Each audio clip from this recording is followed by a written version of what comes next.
menyebabkan lahir Undang-Undang Pendidikan Tinggi. Tetapi seberapa besar undang-undang ini mampu menjamin akses, itu yang akan kita diskusikan hari ini. Saya saat ini sudah bersama 3 narasumber. Ada anggota Dewan Pendidikan Tinggi, Profesor Dr. Insinyur Muhammad Munir. Pak, apa kabar? Selamat datang. Satu lagi ada Profesor Dr. Susilo MPD, pengawal pendidikan dari Universitas Mula Warman. Dan dari mahasiswa ada Menteri Kebijakan Publik BEM Universitas Mula Warman, Wahyudi. Sebagai permulaan saya ingin ke Wahyudi dulu. Pak Menteri duluan boleh ya Pak ya? Wahyudi barangkali bisa berbagi cerita. Untuk Universitas Mula Warman, bagaimana pendapat Anda? Apakah universitas yang tempat Anda kuliah ini bisa cukup menjamin akses kepada semua orang yang berada di sekitarnya untuk bisa kuliah dan masuk ke universitas ini? Berbicara tentang itu, tentang bagaimana tanggapan saya terkait akses dan keterjangkauan Universitas Mula Warman. Saya melihat dari 2 sisi. Saya melihat bahwasanya Universitas Mula Warman dalam satu sisi ada kecenderungan di Kalimantan Timur ini, Universitas Mula Warman menjadi sebuah tujuan untuk kuliah. Karena secara geografis Kalimantan Timur, Samarinda merupakan ibu kotanya. Kemudian Unmul merupakan satu-satunya merupakan universitas terbaik kalau saya bilang di Kalimantan Timur. Sehingga ini menjadi sebuah fenomena tersendiri di mana mahasiswa Kaltim menjadikan Unmul sebagai trendsetter untuk kuliah. Sehingga kalau kita lihat increase peningkatan jumlah mahasiswa setiap tahun, kita bisa melihat secara faktual di lapangan ada peningkatan. Namun di sini saya ingin menekankan juga bahwasanya kecenderungan untuk kuliah di luar Kaltim juga ada. Misalnya saja kecenderungan itu juga muncul ketika calon-calon mahasiswa ini ingin lebih percaya untuk kuliah di luar Kaltim. Mereka lebih cenderung ke Makassar, cenderung ke Jawa. Ini menandakan bahwasanya mereka juga secara kualifikasi melihat bahwasanya Unmul belum masuk dalam tataran kampus yang berkualitas, sehingga mereka lebih cenderung untuk memilih kampus-kampus di luar Unmul. Misalnya saja di Unhas ya, kalau secara kualitas rating nasional sangat jauh dari Unmul. Kalau saya baca kemarin terakhir Unmul masih masuk 90 besar universitas terbaik, dan Unhas kalau tidak salah sudah masuk 20 besar. 20 besar kalau tidak salah. Artinya masyarakat Kaltim juga melihat kualitas suatu universitas.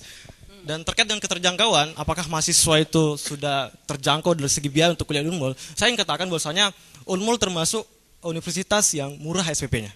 Bahkan ada yang mengatakan termurah di Indonesia. Tapi yang mahalnya apanya nih? Saya pikir tidak ada yang mahal. Contoh konkret misalnya Fakultas Kedokteran misalnya itu 20 juta ya uang SPP-nya, yang dibandingkan dengan universitas yang lain ada yang sampai ratusan juta. Itu artinya tapi jangan sampai kemudian murah tapi murahan, itu yang kita inginkan. Ini yang jadi sebuah fenomena yang terjadi di Kalimantan Timur. Catatan kritis kami adalah bagaimana kemudian agar Kaltim Unmul ini menjadi tujuan mahasiswa untuk kuliah. Karena tamparan halus ketika orang-orang Kaltim sendiri kuliahnya bukan di Unmul, sementara Unmul merupakan universitas terbaik saya berikan Kalimantan Timur, dan mereka lebih cenderung untuk kuliah di luar. Artinya tamparan buat Unmul ketika mereka lebih milih di luar, dan itu kita akui bersama. Kemudian yang kedua, kalau saya lihat perkembangan SPP terkait dengan terjangkauan akhir-akhir ini, periode terakhir ini tahun 2012 ini terjadi peningkatan biaya SPP. Misalnya kalau kemarin di FKIP sendiri itu hanya 685.000 SPP-nya. Kemudian per semester itu termasuk murah mungkin kalau dibandingkan dikomprensikan dengan di Jawa, mungkin di Sulawesi Selatan ini termasuk murah. Kemudian terjadi peningkatan pada tahun ini 785.000. Artinya betapapun sedikitnya itu sangat berpengaruh terhadap secara finansial dan kemampuan mahasiswa untuk bisa kuliah, dan sangat berpengaruh sekali. Artinya ketika setiap tahun bertambah naik dan terus naik, apalagi nanti dikaitkan dengan UPT ini, maka saya khawatir banyak mahasiswa yang tidak bisa menempuh kuliah karena gara-gara ketidakmampuan finansial untuk kuliah. Baik. Ya. Jadi ada kekhawatiran pertama tentang kualitas, kedua tentang peningkatan biaya. Kalau Pak PR3 nanti bisa tetap di sini, mungkin bisa membantu penjelasan juga soal kenaikan biaya kuliah ini.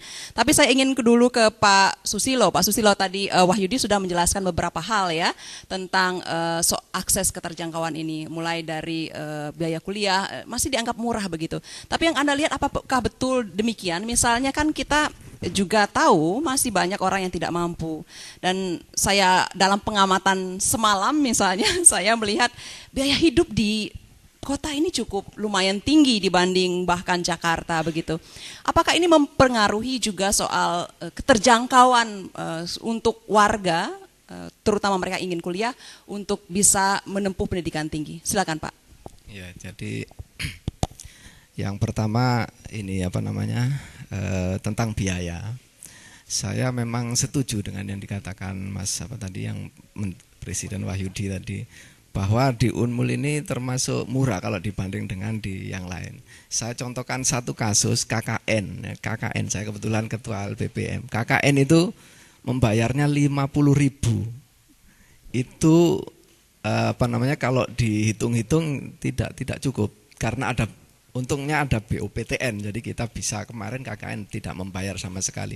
Di Jawa atau kemarin ada dari UGM datang ke Berau KKN, mereka itu saya tanya biaya sendiri sampai jutaan per orang.